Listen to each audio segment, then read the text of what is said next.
بسم اللہ الرحمن الرحیم۔ معزز سامعین، السلام علیکم ورحمۃ اللہ وبرکاتہ۔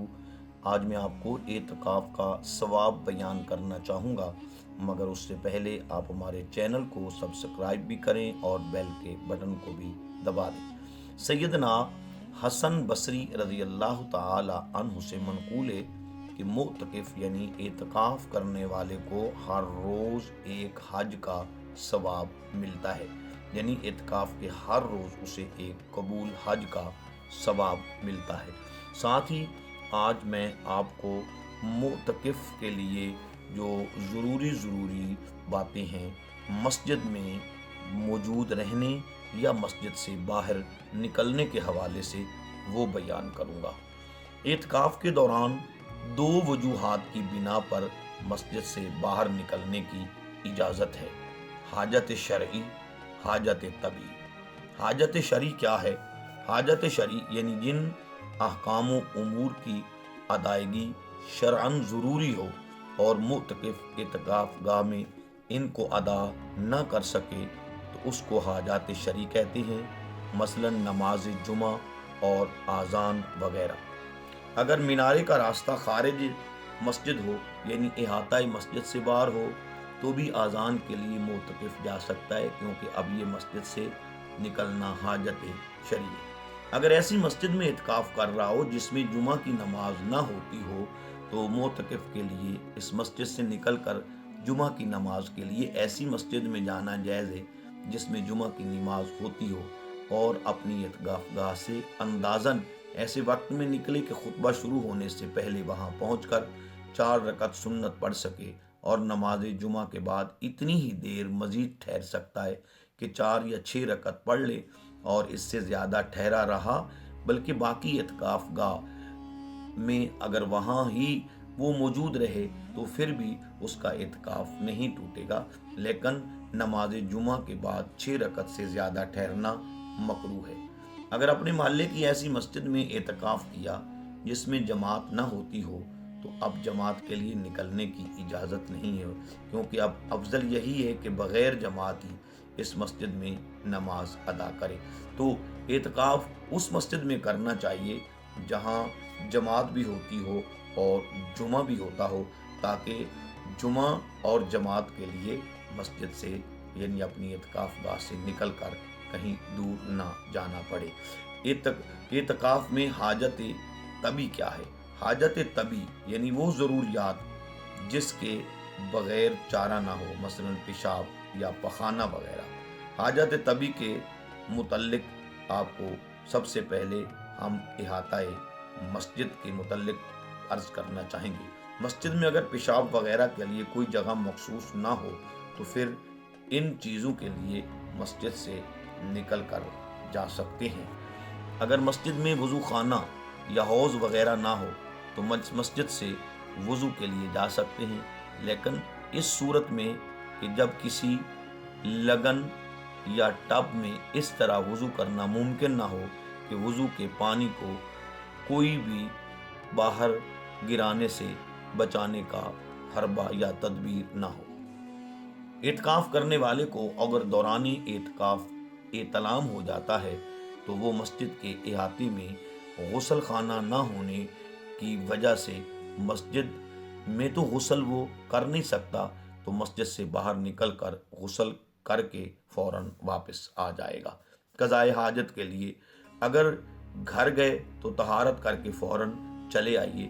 قضاء حاجت کے لیے گھر بھی جایا جا سکتا ہے، مگر وہاں کسی سے نہ بات کرنا ہے اور نہ ٹھہرنا ہے۔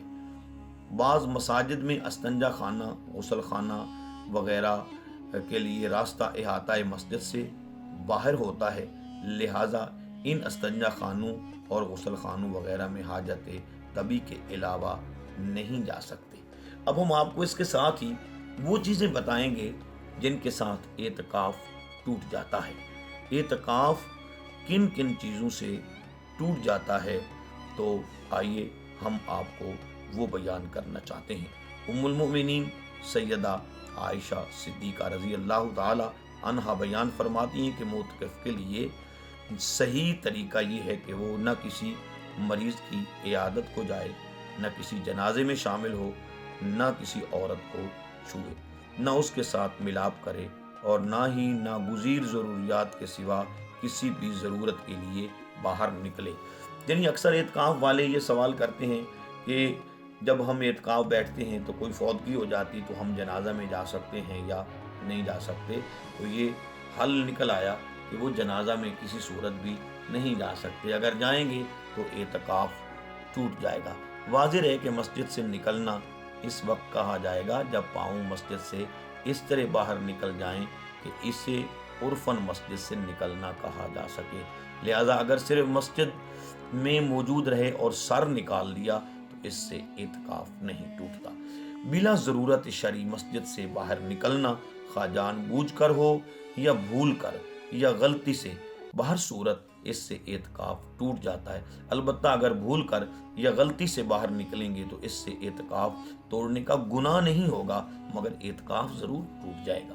اسی طرح آپ شرعی ضرورت سے احاطہ مسجد سے باہر نکلے لیکن ضرورت سے فارغ ہونے کے بعد ایک ہی لمحے کے لیے بھی باہر ٹھہر گئے تو اس سے بھی اعتکاف ٹوٹ جائے گا۔ اعتکاف کے لیے چونکہ روزہ شرط ہے، اس لیے روزہ توڑ دینے سے بھی اعتکاف ٹوٹ جاتا ہے، خواہ یہ روزہ کسی عذر سے توڑا ہو یا بلا عذر جان بوجھ کر توڑا ہو یا غلطی سے ٹوٹا ہو، ہر صورت میں اعتکاف بھی ٹوٹ جائے گا۔ غلطی سے روزہ ٹوٹنے کا مطلب یہ ہے کہ روزہ تو یاد تھا لیکن بے اختیار کوئی عمل ایسا ہو گیا جو روزے کے منافی تھا، مثلا صبح صادق طلوع ہونے کے بعد تک کھاتے پیتے رہے، یا غروب آفتاب سے پہلے ہی اذان شروع ہو گئی یا سیرن شروع ہو گیا اور افطار کر لیا، پھر پتہ چلا کہ اذان و سیرن وقت سے پہلے ہی ہو گئے تھے، اس طرح بھی روزہ ٹوٹ جائے گا۔ یا روزہ یاد ہونے کے باوجود کلی کرتے وقت بے اختیار پانی حلق میں چلا گیا تو ان تمام صورتوں میں روزہ بھی جاتا رہا اور اعتکاف بھی ٹوٹ گیا۔ اگر روزہ ہی یاد نہ رہا اور بھول کر کچھ کھا پی لیا تو اس سے نہ روزہ ٹوٹا اور نہ ہی اعتکاف ٹوٹا۔ معتکف اسلامی بھائی اور بہن یہ ضابطہ یاد رکھیں کہ تمام امور جن کے ارتکاب سے روزہ ٹوٹ جاتا ہے، اعتکاف بھی ٹوٹ جاتا ہے۔ جماع کرنے سے بھی اعتکاف ٹوٹ جاتا ہے، خواہ یہ جماع جان بوجھ کر کرے یا بھول کر، دن میں کرے یا رات میں، مسجد میں کرے یا مسجد سے باہر، ان سے انزال ہو یا نہ ہو، ہر صورت میں اعتکاف ٹوٹ جائے گا۔ یاد رکھیے، بوس و کنار اعتکاف کی حالت میں ناجائز ہے، اگر اس سے انزال ہو گیا تو اعتکاف بھی ٹوٹ جائے گا، اور اگر انزال نہ ہوا تو یہ سخت ترین گناہ ہے جس کی معافی نہیں ہے۔ یہ پیشاب کرنے کے لیے احاطہ مسجد سے باہر گیا تھا، قرض خانے اگر اسے روک لیا تو اس کا اعتکاف ٹوٹ گیا۔ معتکف اگر بے ہوش یا مجنون یعنی پاگل ہو گیا اور یہ بے ہوشی یا جنون اتنا طویل ہو گیا کہ روزہ نہ ہو سکے تو اعتکاف جاتا رہا اور اس کی قضا واجب ہے، اگرچہ کئی سال بعد بھی صحت مند ہو۔ معتکف مسجد میں ہی کھائے پیے ان امور کے لیے مسجد سے باہر جائے گا تو اعتکاف ٹوٹ جائے گا، مگر یہ خیال رہے کہ مسجد آلودہ نہ ہو، کھاتے پیتے مسجد کو خراب نہ کرے۔ اگر آپ کے لیے کھانا لانے والا کوئی نہیں، پھر آپ کھانا لانے کے لیے مسجد سے باہر جا سکتے ہیں، لیکن مسجد میں لا کر کھائیے گا۔ مرض کے علاج کے لیے مسجد سے نکلے تو اعتکاف فاسد ہو جائے گا۔ اگر کسی معتکف کو نیند کی حالت میں چلنے کی بیماری ہو اور وہ نیند میں چلتے چلتے مسجد سے نکل گیا تو بھی اس کا اعتکاف فاسد ہو گیا۔ کوئی بد نصیب دوران اعتکاف مرتد ہو گیا، نعوذ باللہ، تو اعتکاف باطل ہے، اور پھر اگر اللہ رب العزت مرتد کو ایمان کی توفیق عنایت فرمائے تو فاسد شدہ اعتکاف کی قضا نہیں ہے، کیونکہ ارتداد یعنی اسلام سے پھر جانے سے زمانہ اسلام کے تمام اعمال ضائع ہو جاتے ہیں۔ اللہ رب العزت ہمیں صحیح معنوں میں اعتکاف کرنے کی توفیق عطا فرمائے۔ اعتکاف بہت ہی عظیم عبادت ہے، اس کو سر انجام دینے کے لیے حضور نبی پاک صلی اللہ علیہ وآلہ وسلم اپنی زندگی میں ہر سال مسجد نبوی شریف میں اعتکاف فرمایا کرتے۔ کبھی آپ سال کے رمضان المبارک میں پورا مہینہ اعتکاف فرماتے، کبھی 20 دن، اور زیادہ تر آپ نے اپنی زندگی میں رمضان المبارک کے آخری دنوں میں اعتکاف